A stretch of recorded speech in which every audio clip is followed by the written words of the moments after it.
Morning everyone. Today's video is focused on the character of Macduff from Shakespeare's Macbeth, arguably the true hero of the play. And hopefully after today's video you'll be a bit more confident in your understanding of the character of Macduff, his role in the play, and of any Macduff themed questions that may come up. For more English literature revision videos and more Macbeth videos, make sure you subscribe to this channel. I'll put a link to the slides below. Let's get started. Now let's work on the assumption that you've been given an exam question about Macduff. Something like this on the screen now, a nice open-ended question. Now we want to be able to answer this question in a few different ways, and this is made easy enough by Shakespeare's 3D character writing. Now just for reference, if you need it, here's a list of all the scenes that Macduff appears in. As you can see, he's most active towards the end of the play. First off, let's start off with one of Macduff's most notable traits. He's loyal. He's loyal to his God-appointed king, and he's a patriot. He's loyal to his country too. Kind of the opposite of Macbeth in that regard. Now in Act 2, Scene 3, Macduff goes to wake the king up in the morning, and he's actually the one who discovers the body, and he comes out with this. Now we've got a nice bit of personification of confusion, but he also makes it clear that 1, he really loved Duncan as a king, but also 2, he was a believer in the divine right of kings, that it was God who chose King Duncan to rule Scotland. With this semantic field of religion in sacrilegious, temple, lord, anointed, we see that Macduff sees the murder of the God-anointed king as equal and as unholy as crimes directly against God. Remember, the divine right of kings has people believe that kings were God's deputies here on earth, ruling in his stead. Fast forward to one of the longer scenes of the play, Act 4, Scene 3. It's here that we learn quite a lot about Macduff and Duncan's heir, Malcolm, who ran away to England after the murder of his father. Malcolm asks Macduff how Scotland is, and Macduff replies with some anaphora, letting him know how desperate the situation is in Scotland. Here, Macduff acts sort of as the voice of Scotland.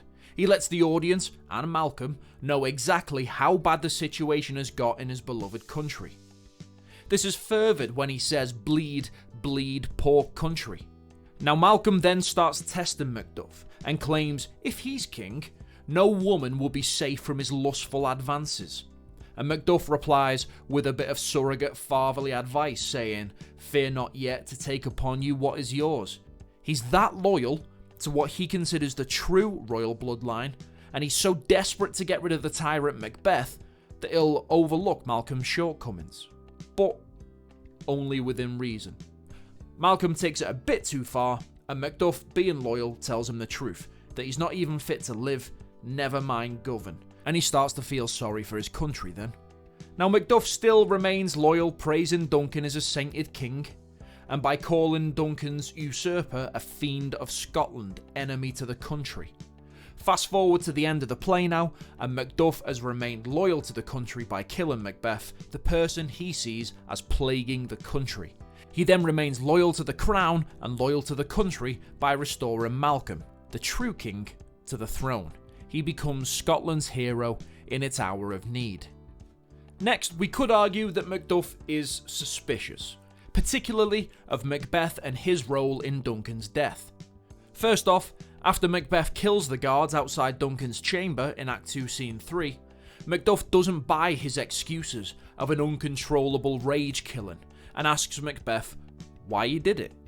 Especially when they didn't even get the chance to question the guards. It's all a bit too convenient that they were silenced. And in the next scene, Ross asks Macduff if he'll be going to Scone to see Macbeth crowned as the next king. A ceremony that all of the lords should really be going to in order to pay their respects to the new King Macbeth. But Macduff says no, he's going home to Fife. Now we could say that in a difficult time for the country, Macduff just wants to go home and spend it with his family. But we could also maybe infer that Macduff doesn't believe in Macbeth's kingship and perhaps is a little suspicious. A quote from Macbeth here. During the banquet scene, Macbeth makes it clear that Macduff snubbed his invitation to the feast, and this is clearly something that sticks in Macbeth's mind and causes him quite a bit of anguish. Macduff certainly seems to be distancing himself from Macbeth. In fact, they're not once in the same scene together between Macbeth being crowned king and Macduff cutting his head off.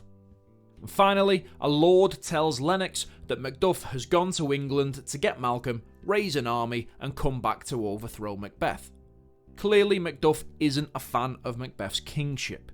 We already know he takes his role towards royalty very seriously, so he clearly doesn't see Macbeth as true God-anointed loyalty, because he's suspicious about exactly how Macbeth came by his titles. It's also interesting that here, when the Lord is discussing the saviour of Scotland, he doesn't focus on Malcolm, but focuses on Macduff. Macduff is essentially the hero of the play. We just don't see it from his point of view. Instead, we're shown the story from the viewpoint of Macbeth, the anti-hero. Macbeth and Macduff act as juxtaposing characters throughout the play. The hero and the villain, the good and the evil, the foils of each other. Another way that Macduff is an interesting character is that he's got some emotional depth too. Keep in mind that back then, outward signs of emotion were considered typically feminine traits, so it's quite interesting to have a fierce soldier show them. But then again, look at the story through his eyes. He's a loyal and fierce soldier. The king who he loves is brutally murdered and he finds the body. He says, "Oh horror, horror, horror. Approach the chamber and destroy your sight with a new Gorgon. A sight so horrifying that it would petrify you, literally turn you to stone. Remember the tale of Medusa? She was a Gorgon."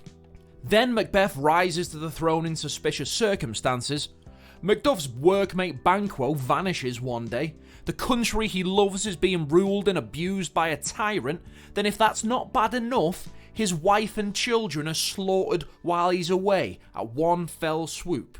If all of that didn't make a person emotional, I'd be surprised. Now, rather unhelpfully, Malcolm tells him to take it like a man. It being the death of Macduff's entire family, to which Macduff replies, "I shall do so, but I must also feel it like a man." Interesting, and quite progressive really, that he's discussing feeling his emotions as being a masculine thing. And if that wasn't bad enough, ultimately, Macduff blames himself for the deaths of his family, something terrible on his conscience. He puts his country before his family and went away to England, leaving them unprotected, and ultimately he paid the heaviest price for this. It's interesting though that whereas Macbeth becomes emotionally deadened after the death of his wife, as shown with the "life's but a walk in shadow" speech, Macduff seems to embrace his emotions and use them as fuel. Again, another reason why these characters are foils. Well, after Macbeth has butchered all of Macduff's pretty chickens, that's the final straw. Macduff swears vengeance. He's got nothing left to lose, and like a man possessed, he swears he'll take down Macbeth if it's the last thing he does. No wonder the witches told Macbeth to beware Macduff. In Act 4, Scene 3, soon after he finds out his family are dead, he says, "Let us rather hold fast the mortal sword and, like good men, bestride our downfall and birth them." Basically, rather than crying, how about we get our swords and, like good men, take back our homeland? He then damns Macbeth by saying that Macbeth is literally worse than Satan. Now fast forward to the end of the play, and Macduff is running round Macbeth's castle trying to find him. "Tyrant," he says, "show your face. If it's not me that kills you, the ghosts of my family will continue to haunt me." Here, we learn that 1, he's desperate to kill Macbeth at any cost, and 2, he's haunted by the ghosts of his family, a symptom of the guilt that he feels over their deaths. And 3, he thinks the only way to nullify the guilt is to kill Macbeth. He then says that he's only interested in killing Macbeth, nobody else. Quite a noble statement to make. We can see him as the hero here. Basically, he only has the desire to kill someone who has wronged him, nobody else, unlike Macbeth, who kills people just for his own gain. Now the next few quotes happen in sequence, a little conversation between Macbeth and Macduff.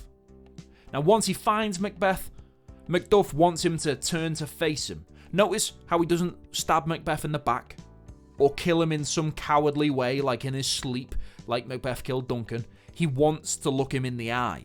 We're supposed to see him as brave and courageous. Macbeth, probably trying to avoid a fight with someone the witches have warned him against, says, "I've got too much of your family's blood on my sword as it is. I don't need any more." Off you pop. And Macduff replies with, "I have no words. Let's fight."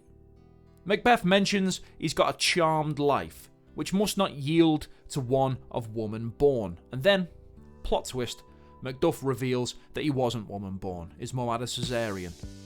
Then, despite everything Macbeth has done to him, killed his family, killed his king, almost killed his country, he actually gives Macbeth an out. He says, "Listen, give up and I'll let you live. You'll be humiliated, yeah, but at least you'll be alive." Macbeth says no, so Macduff kills him. Now, what you should be able to do is to use all of the quotes that we've looked at today and all of the interpretations of Macduff's character and answer an exam-style question. You have an extract from Act 5, Scene 8, the end of the play, where Macduff and Macbeth are fighting. And the question says, starting with this section, explain how Shakespeare presents the character of Macduff. Write about how Shakespeare presents Macduff in this extract, and how Shakespeare presents Macduff in the play as a whole.